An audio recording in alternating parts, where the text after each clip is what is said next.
Okay, it's an increasingly wet day in New York. Here we are in the park, and with me is Luke Rudkowski of We Are Change New York, who we met last year when I was here, and he's done a great job and doorsteps famous people and puts questions to them that other people won't do. And you've been here since day one, haven't you, mate? I've been here since day one, from the very beginning when it first kicked off. I've been here almost every other day that things have been happening down here.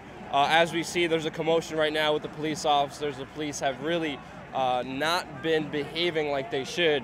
It says serve and protect. All they've been doing is beating and pepper spraying people who, not only people who are here to protest, but even me as a journalist who's covering everything that's happening here outside of protesting, just documenting. I got personally maced.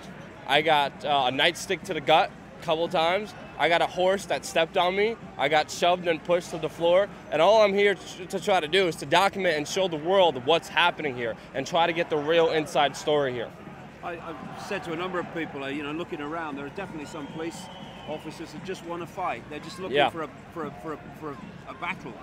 Oh, they're definitely looking, just to instigate. This movement, what intrigues me about it very much, it's a non-violent, peaceful movement, peaceful resistance like Martin Luther King and Gandhi. Just the same, pretty much the same principles behind We Are Change are the same principles being practiced here and exemplified. So these people are trying to take this country back in a peaceful manner, because everybody's been talking about the riots, the class wars that are going to come. These people are trying to prevent all that from happening. They're trying to prevent people from fighting people, and they're trying to bring everybody together. That's what really intrigues me and makes me want to be out here every single day to find out more about it, to expose how this is really breaking down. And to me, this is really an historic moment. And I know many people have their different thoughts and ideologies behind this, if they say it's co-opted or not. What makes me sure that it's not is because of the horizontal process, because of all the different groups of people here. I've been here when other groups tried to take this over for more government system, for more taxes, more government regulation, more government jobs. I've been here, but they failed. And because of this horizontal democratic process. And seeing this from the first time I was here since day one, Yahoo censored them, Twitter censored them, the mainstream media censored them until they couldn't any longer, because the people were talking about it. Everybody on YouTube, everybody on the internet was talking about how the police are pepper spraying women after cattling them in nets. Yeah. So it's something the mainstream media now has to cover. And again, I have to say, this movement hasn't been co-opted yet, but many attempts have been made by the Democratic Obama Party to try to take this over as a re-election campaign, and they failed. That's the point, that if you can't ignore something, the point comes when you think, well, if we can't ignore it, it's not going away, we'll take it over. Yeah. And that's the really important thing, that it's not allowed to happen. Exactly. They did it to the Tea Party. Tea Party was grassroots. Started out with Not 11 Truthers and Ron Paulers, and then it was taken over by the Republican Party with Sarah Palin and Glenn Beck. What we just saw here a couple days ago is that they failed to co-opt us. So now that they failed to co-opt us for their own means, their own agenda, they squash it. They want to destroy it, and that's what we've seen, a federal government meeting up with 18 mayors on a conference call to try to squash this movement and destroy it. But as I saw a beautiful sign out here just a couple days ago, this young girl is holding a sign, "You screw us, we multiply." And that's the real power behind all these people here. Screw us and we multiply. It's raining, it's pouring. I'm freezing my butt off here, but I'm joined out here with brothers and sisters from all walks of life, all ideologies, who had enough and are sick of what's happening here, and they want to make a difference and they want to make a change. And it's beautiful, it's amazing. To what extent, Luke, are people starting to, who came for the financial injustice and the financial enslavement, or starting to encompass the wider conspiracy of which that is a part? A big part, yes, but a part. Yeah, not everybody here knows everything to the bottom line of how it began, how it started, and all these secret societies behind everything, how they manipulated it, how the Bilderbergers said they're going to, create economic crisis to benefit them, to create a one-world government system. And there are some factions here who are promoting that one-world government system here, the communists and the socialists here. But there's also other people like libertarians, like Ron Paulers, Not 11 Truthers, and the Fedders. And also, and that's two little wings here that are very different from each other. But they've been able to come together here when everything was built here, sleep together, take care of each other, feed each other, sit down and have a conversation and learn from each other. And that's what has been taking place here. People have been having these dialogues, these discussions. When I personally came here, I put my ego aside. I put my own agenda aside. I didn't come in here as a not 11 truther, as an end defender. I came down here as a human being willing to talk, listen, and learn. And I learned so much from these human beings out here. And but what you see is this communication is so key. It's so important. And that's why they have to stop it. And that's why they have to stop these people coming together. Now, of course, since I've been here the last few days, it has been this significant point where something very different has started to happen. It started with the raid and the removal of people and the law that says you can't be here at night and all the rest of it. Yeah. And the dynamics has changed. So where do you see it going from here, from this point forward? I don't have a magic ball. I don't know what's going to happen. Nobody knows what's going to happen. Obviously, it's getting colder. Obviously, the police oppression is so much stronger now than it ever has before. I've never seen so many police in a city in one place in my life. This is nothing compared to what happened inside here Monday night. Not many people, all the journalists were, again, kicked out of here. They were dragged out of here. 7 of them were arrested for trying to cover what was happening inside of here. But what happened inside of here is beyond what I saw throughout my life covering the police state. And I went to the G20 in Pittsburgh and got LRADed. They had 3 LRADs here. You know, they had weapons and informational systems that were out of Star Trek down here. Huge mass trucks with huge satellites, lights everywhere, helicopters everywhere, stopping the media helicopters from even getting anywhere near. They closed the airspace off here. That's how afraid they are of this movement. I even forgot your question. I was just rambling on. You're talking great. Carry on. Yeah, but I'm just saying, I don't know what's going to happen. Nobody does. And I think that's what's beautiful about it. There's no plan. There's no leadership. There's no one person deciding, yo, this and this is going to happen next and next and next. Right. Nobody knows because we all have to decide. We all have to come together. And I think that's the beauty. That's the amazing part of this. It's real. It's amazing.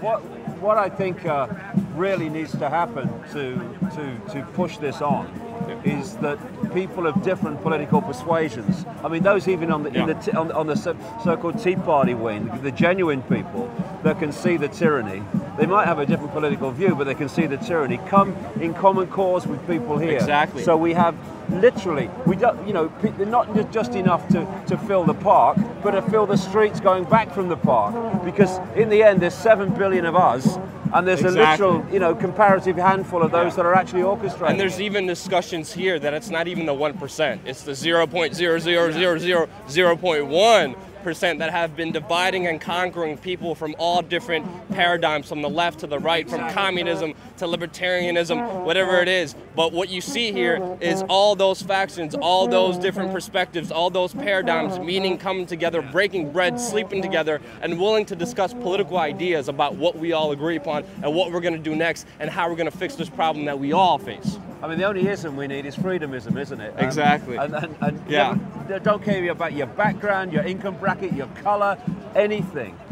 Because we're all targets, and we need to come together, or we get divided and rolled into this police state that's, I mean, you know... It's already coming, it's already here. Yeah, it's here right now. It's here now, and it's just a case of how far we're going to let it go in. I mean, George Orwell would be standing here now, shaking his head. Yeah, George Washington rolling over in his grave right now. Not only saying, I told you so, but saying, I didn't realize it was going to be quite like that this. Bad, yeah. It's going beyond 1984, where they want to take us. And we've seen that, and we've seen the Big Brother Society being set up here. But a beautiful sign I saw, it was like, just a couple days ago, when I was walking through here, when the camp was still here, there was like, Dear NYPD, you're live, the whole world is viewing you on our live stream, say hi. And they had a sign all over the park, because really right now we have a chance to fight back more than ever, and that's why this time is more pivotal. They haven't shut down the internet, they haven't regulated it, they haven't controlled it. The free flow of information is out there, and that's why the mainstream media now is forced to cover this, because their whole audience is going online to see what's really happening here. And now they're losing all the audiences because they ignored this from day one. They ignored this for a week like it didn't even exist. I mean, Oakland shut down its entire city, but the mainstream media is still trying to like not mention it and not even bring attention to it. But what we've seen them trying to do is slander and try to destroy this movement from the inside by giving key time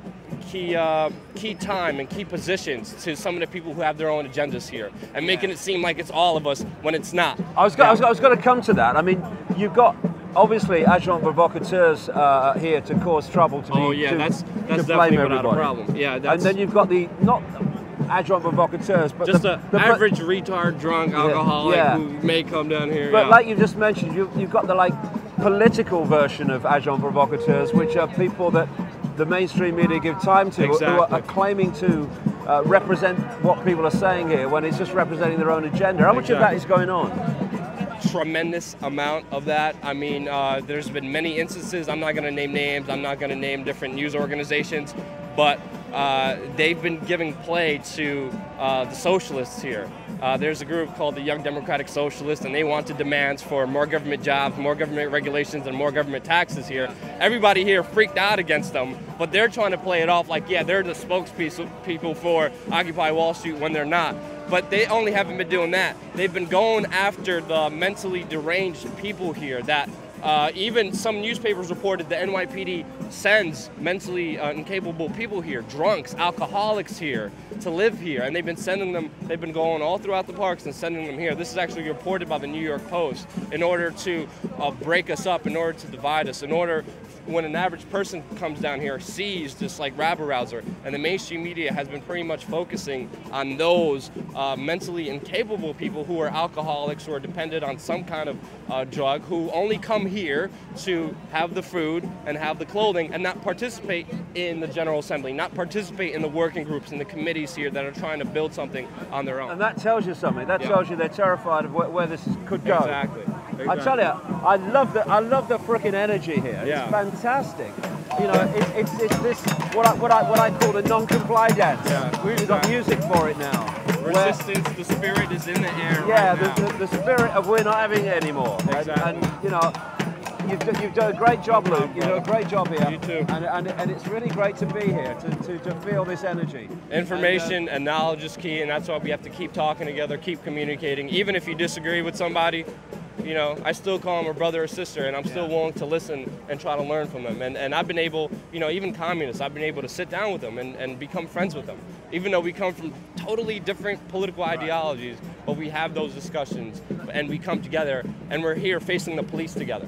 Well, it's interesting. You know what that pastor said in Nazi Germany? First they came for the Jews, I was not a Jew, so I did nothing. Then they came for the communists, I was not a communist, I did nothing. Then they came for the trade unionists, I was not a trade unionist, I did nothing. It's this divide and rule that they're desperate for. You know, what you're saying is that those barriers are falling, and that's just what we need. Unity is key. Yeah, the elites are not even united themselves, Yeah. and that's why we don't have a new world order. That's why we won't have a one world government now, because they're still arguing and vying for power in different factions.